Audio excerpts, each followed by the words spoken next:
ఈ మంచి ఉదయకాల సమయంలో ప్రభు పాదముల చెంత సమస్తమును కలుగు చేసిన సమస్త జీవకోటికి జీవాధారమై ఉన్న యేసుక్రీస్తు వారి ప్రశస్తమైన నామములో ఈ సమయంలో ప్రభు యొక్క వాక్యము కొరకు తృష్ణ కలిగి ఆశ కలిగి దుప్పు నీటి వాగుల కొరకు ఏ విధంగా ఆశపడుతూ ఉందో అదేవిధంగా ప్రభు యొక్క వాక్యము కొరకు ఆశ కలిగి ఉన్న ప్రభు యొక్క బిడ్డల బట్టి దేవునికి మహిమను చెల్లిస్తూ ఉంటున్నాను.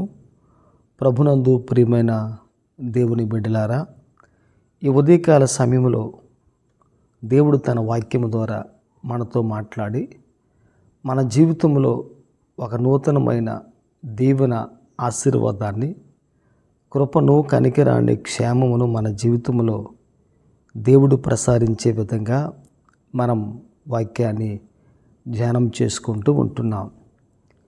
ఈ ఆది కాండములో ఉన్న ఈ గ్రంథ ధ్యానాలు అన్నీ కూడా మనం ధ్యానం చేస్తూ ఉంటున్నాం కనుక పరిశుద్ధాత్మ దేవుడే ఒక్కొక్క వచనాన్ని, ఆ వచన భాగాల్లో ఉన్న ఆ వాక్య సారాంశాన్ని, ఆత్మీయ సత్యాన్ని కృపగలిగిన ప్రభు మనకు బోధించే విధంగా మనము దేవుని యొక్క మాటకు చెవియొగ్గి విని మనకు ప్రభు నేర్పించే విధంగా, బోధించే విధంగా, ఆయనే మన జీవితంలో పరమ బోధకుడిగా ఉండే విధంగా ఆ పరమ ప్రభు పరమ బోధకునిగా ఉండి మన జీవితాలతో, మన ఆత్మతో ప్రభు మాట్లాడి తన కొరకు ప్రభు సిద్ధపరిచి సహాయం చేయాలని మనందరం కూడా ప్రభు కొరకు ముందుకు సాగుతాం.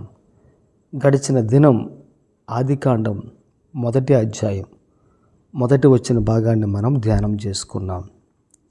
ఈరోజు ఆదికాండం 1వ అధ్యాయం 2వ వచ్చిన భాగాన్ని మనం ధ్యానం చేసుకొని మనం ముందుకు సాగుదాం. ఈ వాక్యంలో ఉన్న సత్యాన్ని ఆ ప్రభువే మనకు బోధించే విధంగా మనం చదువుకొని ధ్యానం చేసుకుందాం.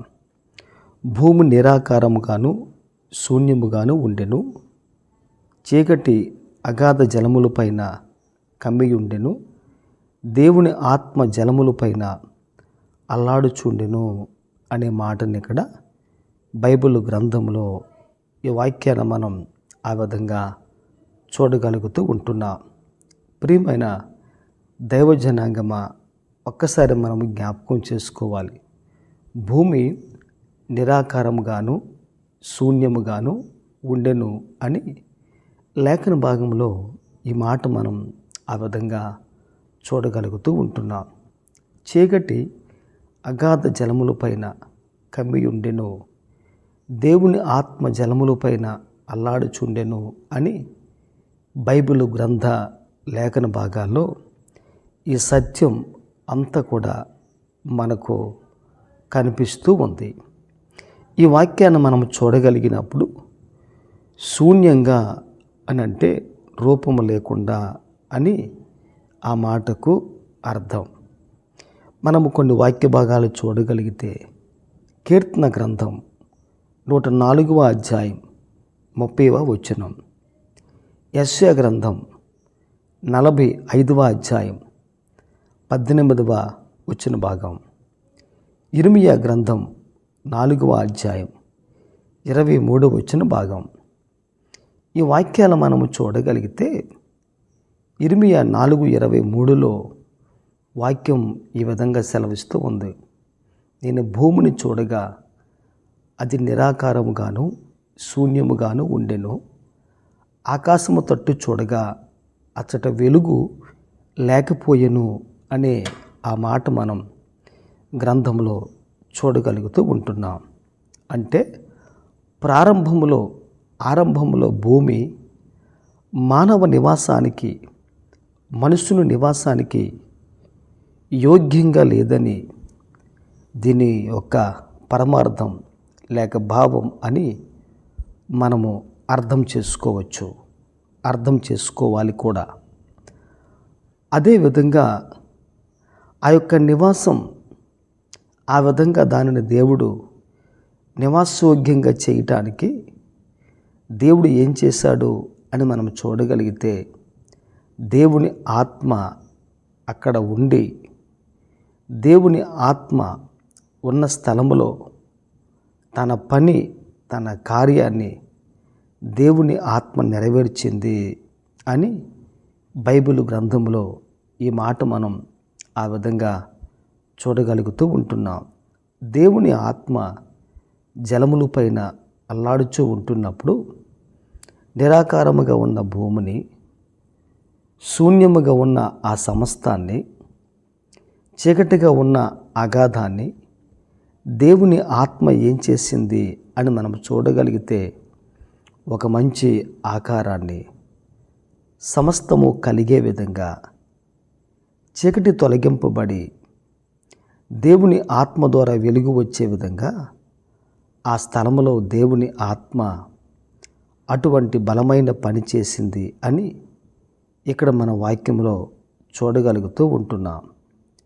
దేవుని ఆత్మ బైబిల్ గ్రంథం అంతట్లో కూడా దేవుని ఆత్మ దేవుని కార్యాలు జరిగించడం, చేయటం మనం చూస్తూ ఉంటున్నాం.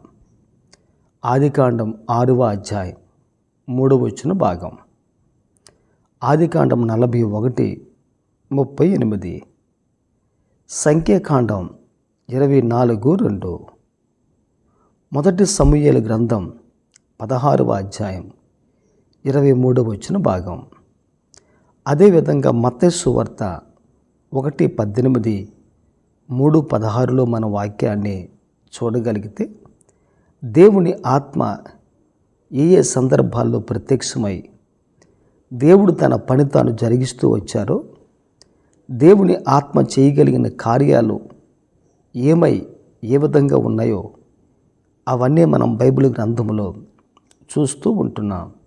అనగా దేవుని ఆత్మ ఎప్పుడు, ఎక్కడ, ఏ విధంగా, ఎలాగూ పనిచేసిందో ఆత్మ గురించి ఆ వివరణ అంతా కూడా ఈ వాక్యాలలో మనము చూడగలుగుతూ ఉంటున్నాం. దీనికి అంతటికీ మూలాధారం ఎవరు, ఏమై ఉన్నారు అని మనము చూడగలిగితే దేవుని ఆత్మదేవుడు మాత్రమే ఇవన్నీ కూడా సక్రమంగా జరిగే విధంగా, చక్కగా అమర్చబడే విధంగా భూమి మీద, చీకటి అగాధ జలముల మీద ఉన్నప్పుడు దేవుని ఆత్మ ఏం చేసిందో అవన్నీ కూడా మన బైబిల్ గ్రంథంలో మనం చూడగలుగుతూ ఉంటున్నాం. కనుక వాక్యం అంటున్న మాట ఏంటంటే, ఆదికాండం ఈ మొదటి అధ్యాయం 2వ వచన భాగాన్ని మనం వాక్యంలో చూడగలిగితే, భూమి నిరాకారముగాను శూన్యముగాను ఉన్నప్పుడు, చీకటి అగాధ జలముల మీద కమ్మి ఉన్నప్పుడు దేవుని ఆత్మ పైన, జలముల పైన అల్లాడుచుండెను అని బైబిల్ గ్రంథంలో ఈ మాట మనం చూస్తూ ఉంటున్నాం. ఇర్మీయా గ్రంథం 4వ అధ్యాయం 23వ వచన భాగాన్ని మన వాక్యంలో చూడగలిగితే, నేను భూమిని చూడగా అది నిరాకారముగాను శూన్యముగాను ఉండెను, ఆకాశము తట్టు చూడగా అచ్చట వెలుగు లేకపోయెను అని ఇర్మీయా ప్రవక్త ఆ విధంగా ఒక సృష్టి ఆరంభములో ఏ విధంగా ఉందో ఆ విషయాన్ని ఇక్కడ భక్తుడు స్పష్టంగా తెలియపరుస్తూ ఉంటున్నాడు. దేవుడు చూస్తూ ఉంటున్నప్పుడు అది నిరాకారముగా శూన్యముగాను ఉంది, ఆకాశము తట్టు చూడగా అచ్చట వెలుగు కూడా లేకపోయెను అని ఈ వాక్యానికి రుజువుగా, సూచనగా ఈ మాట ఒక చక్కటి బలాన్ని చేకూరుస్తుంది అని మనము గ్రహించాలి. కీర్తన గ్రంథం 104వ అధ్యాయం 30వ వచన భాగం. ఈ 104:30లో మన వాక్యాన్ని చూడగలిగితే, నీవు నీ ఊపిరి విడువగా అట్లు నీవు భూతలమును నూతనపరచుచున్నావు అనే మాటను ఇక్కడ మనము చూడగలుగుతూ ఉంటున్నాం.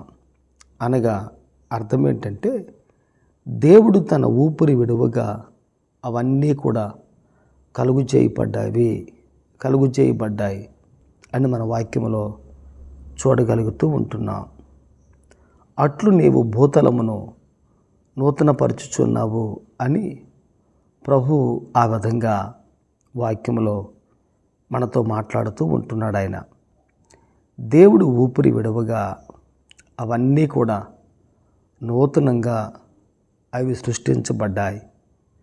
అట్లు నీవు భూతలమును భూమిని నూతనపరచుచున్నావు అని అంటే అర్థం ఏంటంటే దేవుని ఊపిరి సమస్తమును కలుగు చేసి దేవుని ఊపిరి భూమిని నూతనపరిచింది అని ఇక్కడ వాక్యములో ఈ మాట మనం చూస్తూ ఉంటున్నాం. దీనికి బైబిల్లో ఉన్న మాట ఏంటంటే దేవుని ఆత్మ అని. ఈరోజు మనము గ్రహించి మనం ఈ దినము ఆలోచన చేయగలగాలి. దేవుని ఆత్మ సమస్తాన్ని కలుగు చేసి భూతలమును దేవుని ఆత్మ నూతనపరుచుతూ ఉంది అని ఇక్కడ వాక్యములో మనం చూడగలుగుతూ ఉంటున్నాం. నూతనపరుచున్నది దేవుని ఆత్మ, సమస్తమును కలుగు చేసినది దేవుని ఆత్మ అనగా నీ ఊపిరి విడువగా అని వాక్యములో ఈ మాట మనం ఆ విధంగా చూడగలుగుతున్నాం. ఇక్కడ ఊపిరి అంటే దేవుని ఆత్మ అని మనం అర్థం చేసుకోవాలి. మనం ఇంకా వాక్యములో చూడగలిగితే యోబు గ్రంథం 45వ అధ్యాయం 18వ వచన భాగం, యోబు గ్రంథం 45:18లో మన వాక్యాన్ని చూడగలిగితే లేఖన భాగం ఈ విధంగా సెలవిస్తూ ఉంది. ఆకాశములకు సృష్టికర్తయగు యెహోవాయే దేవుడు, ఆయన భూమిని కలుగుచేసి దాన్ని సిద్ధపరిచి స్థిరపరిచెను. నిరాకారముగా నుండినట్లు ఆయన దాన్ని సృజింపలేదు. నివాస స్థలమగునట్లుగా దానిని దేవుడు కలుగు చేసెను. ఆయన సెలవిచ్చినదేమనగా యెహోవాను నేనే, మరి ఏ దేవుడు కూడా లేడు అని చెప్పి వాక్యములో ఈ మాట మనం ఆ విధంగా చూడగలుగుతూ ఉంటున్నాం. దేవుడు ఎవరంటే ఆయన సృష్టికర్త అని వాక్యములో మనము చూస్తున్నాం. ఆయన భూమిని కలుగు చేసి దాన్ని స్థిరపరిచి నిరాకారముగా ఉండినట్లు ఆయన దానిని పుట్టింపలేదు అని వాక్యములో మనం చూస్తూ ఉంటున్నాం. అనగా అర్థం ఏంటంటే దేవుడు భూమిని కలుగు చేసినప్పుడు నిరాకారముగా ఉండాలి, ఏ ఆకారము లేకుండా ఉండాలి అని దేవుడు ఎప్పుడు కూడా ఆ విధంగా కలుగు చేయలేదు. కానీ అది ఒక రూపాన్ని కలిగి ఉండాలి అని దేవుడే ఆ రూపాన్ని ముందుగా ఆలోచన చేసి భూమి కొరకు ఒక చక్కటి రూపాన్ని దేవుడు ఏర్పాటు చేశాడు అని రోజు మనం గమనించి ఆలోచన చేయగలగాలి. అది నివాస స్థలముగా ఉండాలని దేవుడు కలుగు చేసి, దేవుడు ఇవన్నీ కలుగు చేసినప్పుడు ఈ మంచి మార్పు భూప్రపంచంలో, ఆకాశంలో, ఈ ప్రకృతిలో, మనుషుని యొక్క జీవితంలో, ఈ యొక్క సృష్టిలో దేవుడు కలుగు చేస్తూ ఉంటున్నప్పుడు మనము ఏమని ఆ దేవుని జ్ఞాపకం చేసుకోవాలి అని మన వాక్యంలో చూడగలిగితే యెహోవాను నేనే, మరి ఏ దేవుడు కూడా లేడు అని ప్రజలు తెలుసుకోవాలి అని దేవుడు ఈ ఉద్దేశాన్ని, ఈ ఆలోచన, ఎంత జ్ఞానము కలిగిన, శక్తి సామర్థ్యాలు కలిగిన కార్యాలు దేవుడు మనుషుని పట్ల చేయుచున్నాడు అని ఈరోజు మనం గమనించి ఆలోచించాలి. అందుకనే భూమి నిరాకారముగాను శూన్యముగాను ఉండెను, చీకటి అగాధ జలములపైన కమ్మియుండెను, దేవుని ఆత్మ జలములపైన అల్లాడుచుండెను అనే ఈ మాటను బట్టి మనం చూడగలిగితే దేవుని ఆత్మ అన్నిటికన్నా పైన ఉంది అని ఈరోజు మనము గమనించి ఆలోచించాలి. భూమి నిరాకారముగా శూన్యముగా అది క్రింది భాగములో ఉంది, చీకటి అగాధ జలముల పైన కమ్మియుండెను అనే మాటను బట్టి మన వాక్యంలో చూడగలిగితే భూమి మీద చీకటి ఉంది అని మనము గమనించాలి. దేవుని ఆత్మ జలముల పైన అల్లాడుచుండెను అంటే అర్థం ఏంటంటే భూమి మీద చీకటి మీద దేవుని యొక్క దేవుని ఆత్మ అన్నిటికి పైన ఆ విధంగా ఆయన ఉన్నాడు అని ఈరోజు మన వాక్యంలో చూడగలుగుతూ ఉంటున్నాం. అనగా దేవుని ఆత్మకార్యం ఆదిలోనే ప్రారంభించి దేవుడు దానిని కొనసాగించే ప్రయత్నాన్ని ఈ మానవ జీవితంలో ఆయన చేస్తూ ఉంటున్నాడు. ఈరోజు కూడా మనుషుల జీవితం కూడా అదే విధంగా ఉంది. ఏ ఆకారము లేకుండా, ఎటువంటి స్థిరత్వం లేకుండా మనుషుడు కూడా ఈరోజు ఈ లోకములో నిరాకారంగా ఉంటున్నాడు. అటువంటి ఈ మనుషుల్ని దేవుడు సిద్ధపరిచి బలపరిచి చక్కగా చేయాలని దేవుని ఆత్మే ఆ మనుషుణ్ణి తట్టి ఆ మనుషునికి దేవుని కార్యాలు దేవుడు చూపించి ఆత్మ తానే తన బలహీనతలు గుర్తెరిగి ఒక వ్యక్తి దేవుని సముఖంలో ఏ విధంగా ప్రలాపించాలో, మొరపెట్టాలో, కన్నీరు కార్చాలో ఆ విధంగా దేవుని ఆత్మే ఒక వ్యక్తి పక్షమున అటువంటి గొప్ప కార్యం చేస్తుంది అని ఈరోజు మనం గమనించి ఆలోచించాలి. గనుక దేవుని ఆత్మకార్యం దేవుడు ప్రారంభించినప్పుడు ఆత్మదేవుడు తన కార్యాన్ని ప్రారంభించి కొనసాగించి ఆయనే చేసి ముగిస్తూ ఉంటాడు. కనుక ఈరోజు ప్రభు బిడ్డలమైన మనం ఒక్కసారి జ్ఞాపకం చేసుకోవాలి. దేవుని ఆత్మ ఎంత సామర్థ్యం కలిగినదో, ఎంత గొప్పదో, ఎంత శక్తి కలిగిన ఆత్మో ఒక్కసారి మనం జ్ఞాపకం చేసుకోవాలి. ఈ దేవుని ఆత్మ మీద మనుషులు అందరూ కూడా దేవుని ఆత్మ మీద ఆ విధంగా ఆధారపడి జీవించినట్లయితే దేవుని ఆత్మ ఈ భూప్రపంచంలో సమస్తాన్ని చక్కపరిచి చక్కదిద్ది సక్రమముగా అన్నీ కూడా అంతం వరకు ప్రభు కొరకు నమ్మకంగా ఉండే విధంగా ఆత్మదేవుడు తప్పనిసరిగా సిద్ధపరుస్తారు. కనుక ఈరోజు ఒక వ్యక్తి దేవుని ఆత్మ మీద ఆధారపడాలి, లోబడాలి, దేవుని ఆత్మ ఆధీనములో ఉండాలి. అటువంటి కృప ఈ ఉదయకాల సమయంలో మన జీవితానికి దేవుడు ప్రసాదించి అనుగ్రహించి సహాయం చేయునుగాక. మీ అందరినీ ప్రభు దీవించునుగాక.